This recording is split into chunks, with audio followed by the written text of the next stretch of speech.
Kita sekarang nak rasa gula-gula yang sedang digembar-gemburkan, orang cakap konon-kononnya terpaling masam. So kita nak tengok betul ke masam dia. Rupa dia ngeri dek. Bismillahirrahmanirrahim.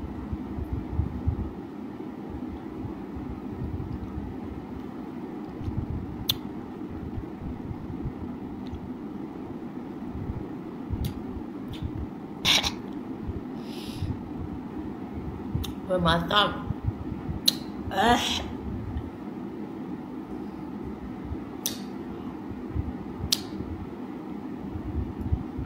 Masam gila.